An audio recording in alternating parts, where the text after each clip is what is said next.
JSAM ministries வழங்கும் வேதமும் குறளும்.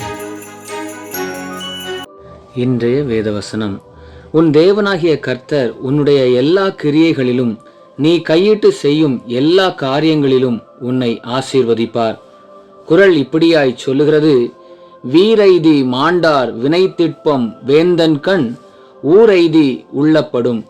இதனுடைய விளக்கம் என்னவெனில், செயல்திறனால் சிறப்புற்ற மாண்புடையவரின் வினை திட்பமானது ஆட்சியாளரையும் கவர்ந்து பெரிதும் மதித்து போற்றப்படும்.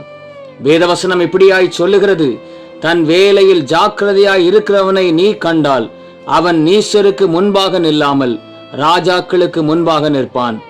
சிந்தனைக்கு: உன் கைகளின் பிரயாசத்தை நீ சாப்பிடுவாய், உனக்கு பாக்கியமும் நன்மையும் உண்டாயிருக்கும். இதோ, கர்த்தருக்கு பயப்படுகிற மனுஷன் இவ்விதமாய் ஆசீர்வதிக்கப்படுவான். ஜெபிப்போம். இரக்கமுள்ள பிதாவே, இந்த நாளுக்காக உமக்கு நன்றி.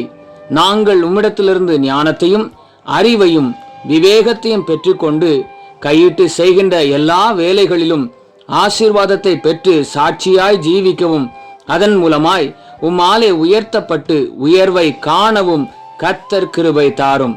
இயேசுவின் நாமத்தில் பிதாவே, ஆமேன். இந்த நாள் இனிய நாளாக அமைய வாழ்த்துக்கள். கர்த்தர் உங்களை ஆசீர்வதிப்பாராக. ஆமேன்.